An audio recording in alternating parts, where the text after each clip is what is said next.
Alright everybody, so we're back on Spiral Valley. And controlPriest playing as Greece against Bullet playing her Egyptians. Just faced off in Romans vs Egyptians. Bullet won, but controlPriest is looking to come back, swapping to his Greeks. This nice large map, Spiral Valley. It's quite a safe early game on this map where you'll probably see players go to age 3 or age 2 with markets before they opt to push, unless they opt to go for some cheesy proxy next to their opponent's base. It's usually a couple of hunts around the starting base. controlPriest a bit unlucky to not find one over this side till over here, but there's probably another one over here. Bullet in the meanwhile looking to scout outside of base now, just finding a gold mine. So hunts aren't too bad, but gold mines get a bit tough to find, but there's usually stuff in the mid-map for both players. It gets quite tough to secure. It gets a little bit tough to try and secure a safe but also reasonable market line. So you probably see both these players race stage 2 before they do anything else. controlPriest having taken hunting dogs this time. Bullet looking to get it as well. Might see a lot of camel use from the Egyptian player early on. Or we might even see Sari use from the Greek. Or we might try to go for a quick age 3, so don't know if there's going to be another hunt or a gold mine here. Maybe something over here for controlPriest as well. Bullet's managed to find a lot of gold. Not really a lot of hunts. I just found a second one there. But yeah, there's usually a lot of resources in the center of the map.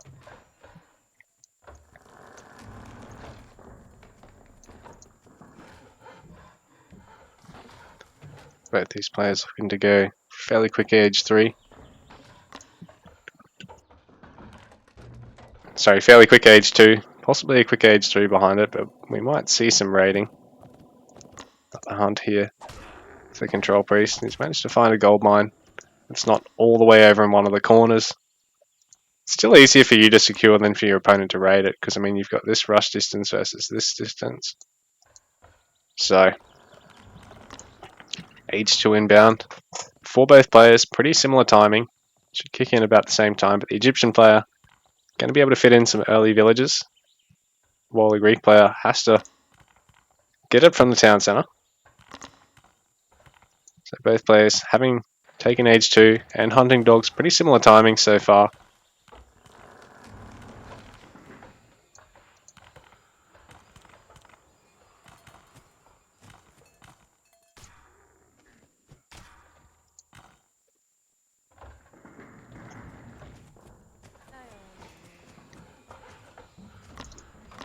Fairly good number of goats there for both players. Getting up to 6. There might yet still be more out in the map too, considering how windy and annoying it is to get everywhere on this map. It'll be quite tough to scout the entire thing till the mid game. Not quite like Acropolis or Equal Footing or Ghost Lake, where it's fairly easy to cover the whole map in the early game, particularly on a civ like Norse. These goats are going to be a bit of risk if Bullet can get onto them, but she's not paying attention to the scout. She has managed to drag it far enough back that it's not going to take TC fire. Can get out safely. She's going to try and work her way out around. Almost, but not quite, but she does get out. controlPriest scout in a bit of better spot. So Bullet and controlPriest going for fairly safe second town centers on starting resources.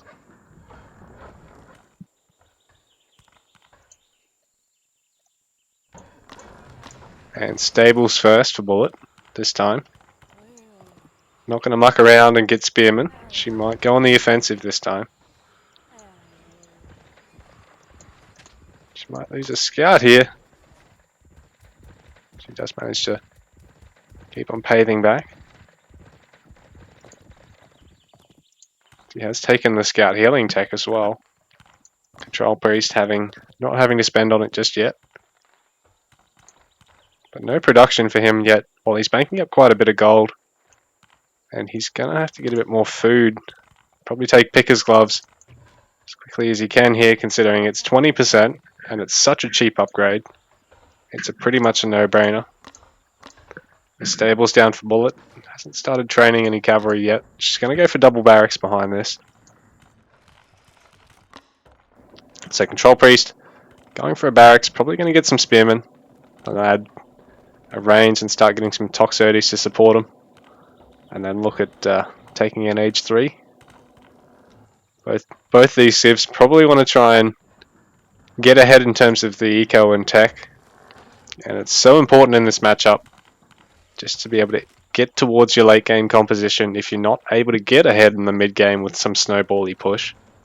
This is one of the sorts of maps where it's pretty hard to do so unless you're really good at raiding or really good at defending and countering raiding.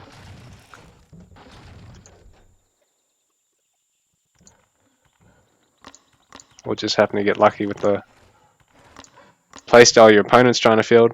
So yeah, we got some barracks range opening here.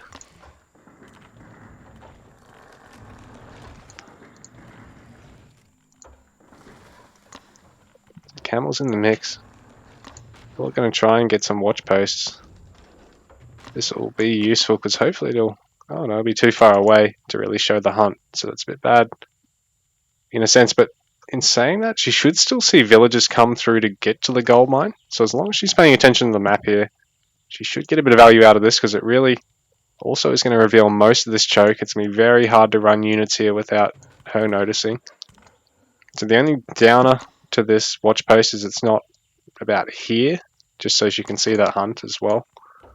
But otherwise, it's a really good watch post, really useful. And that's the important thing about this map, is that all these tight chokes, although they probably make it a bit of a pain in the ass for a civ like Egyptians to engage the Greek army directly, if she can notice anything coming through the chokes and fight it before Control Priest can really make use of a big Tox ball, she can really come out ahead. On top of that, she can also really prep to raid. You know, make good decisions about raiding because she knows where Control Priest is. He's probably going to have to look at clearing watch posts and getting some himself. Like if you can get one over here, he can watch these hunts. He can watch Bullet trying to move through here to his base. He can put one here and really watch the golds himself. Quite a few gold mines around Control Priest base. Hasn't really got any sort of in his vicinity, but these mid-map ones seem to favour him, which is a bit of an overall downer, I think, because he's got to get to either here or here to actually get on a second gold mine. So he's probably really incentivized to try and take a quick market. Bullet continuing to throw down some good watch posts. Neither player's got a particularly large army at this stage. Bullet trying to bank up a bit of gold. She might be looking to take a quick age 3. So she can push with Camel and Axe Champ. But Control Priest already getting age 3 here. Doing a good job at that.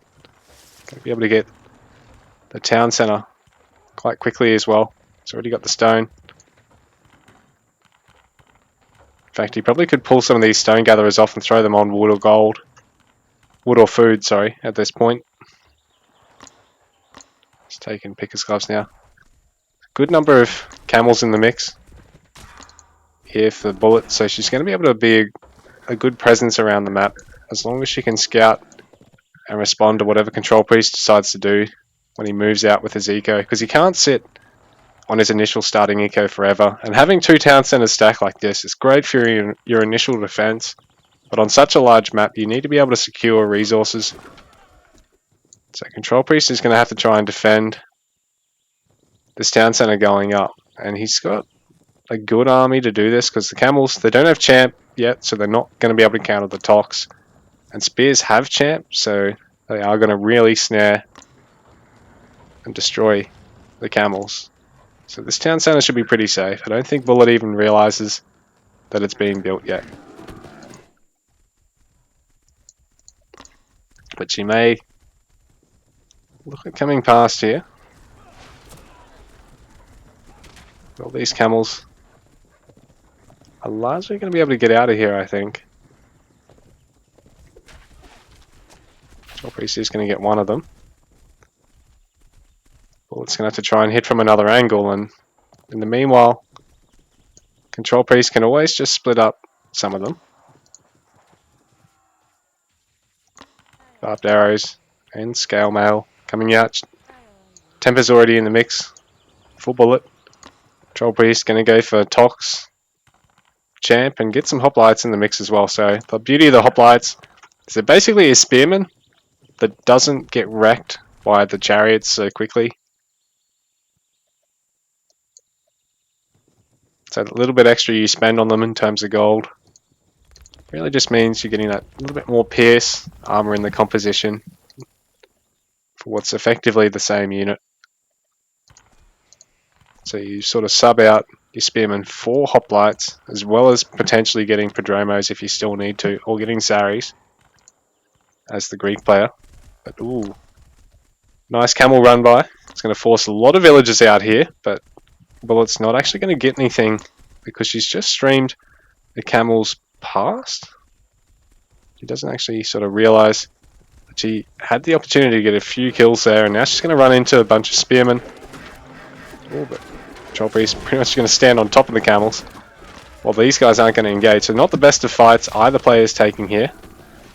But basically, Bullet's going to have had an ineffective run by overall.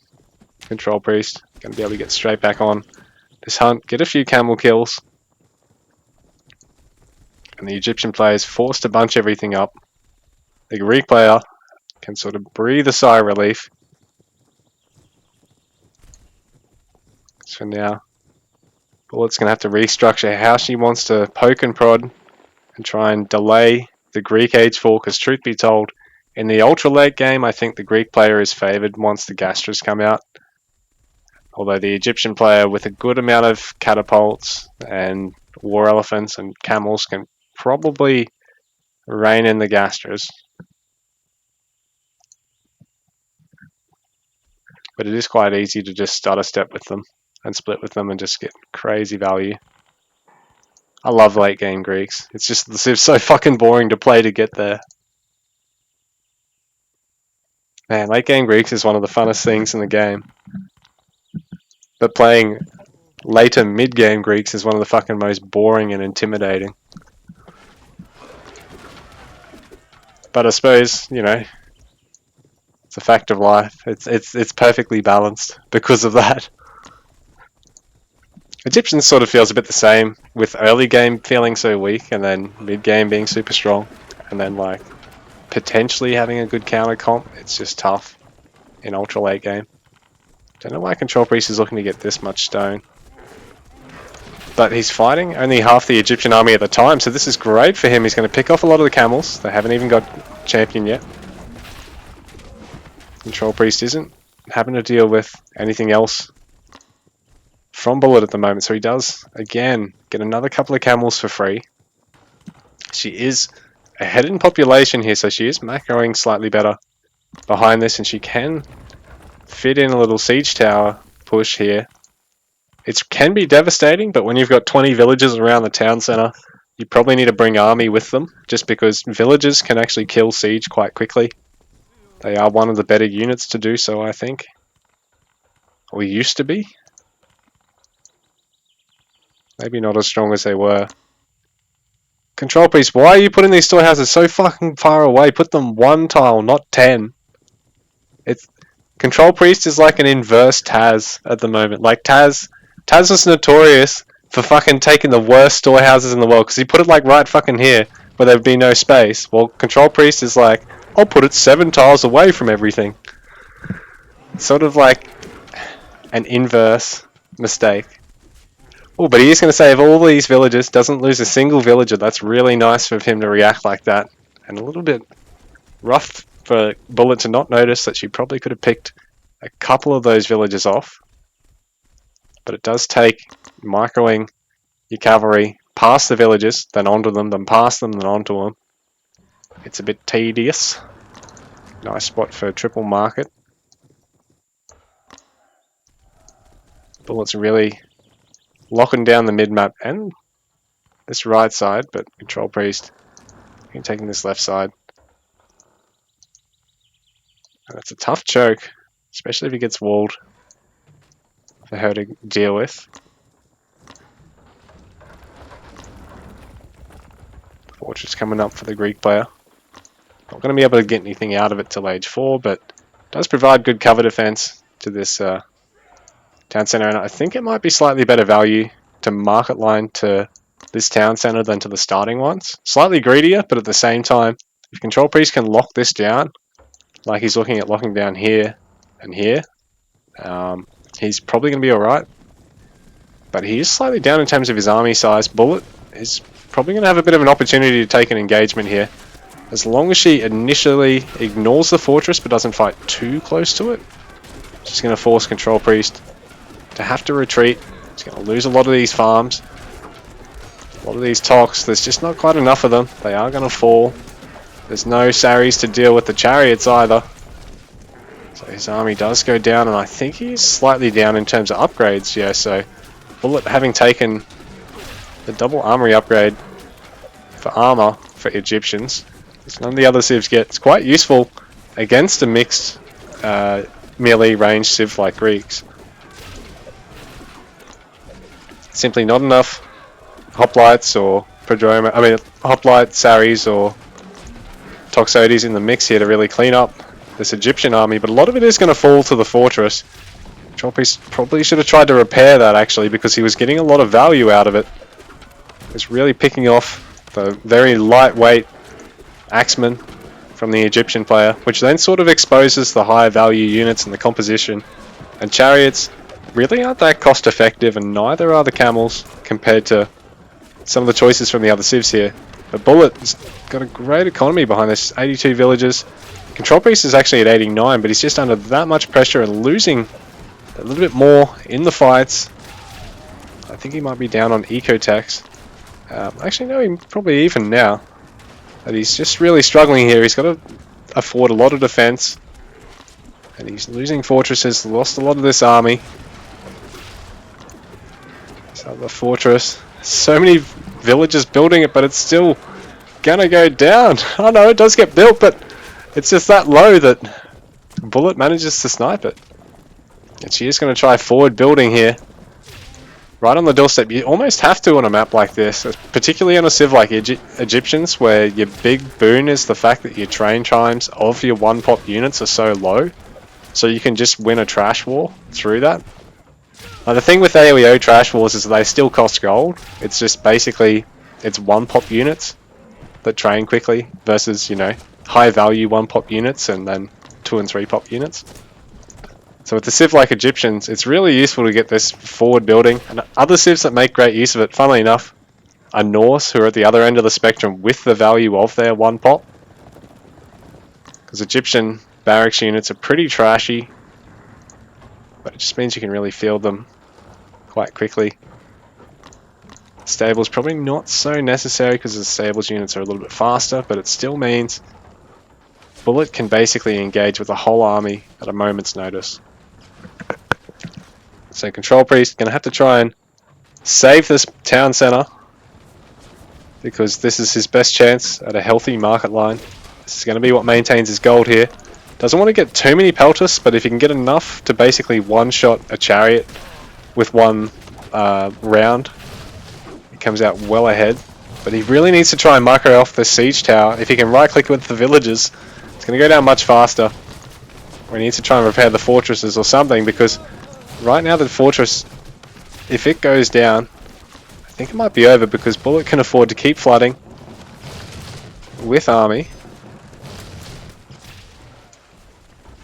She hasn't got everything rallied in though, which is hurting her a bit. But she is slowly breaking Control Priest, I think. He's doing a good job to hold on, but just doesn't have enough. If he can get Ashlar Masonry, just repair the TC, GG. Well played, guys.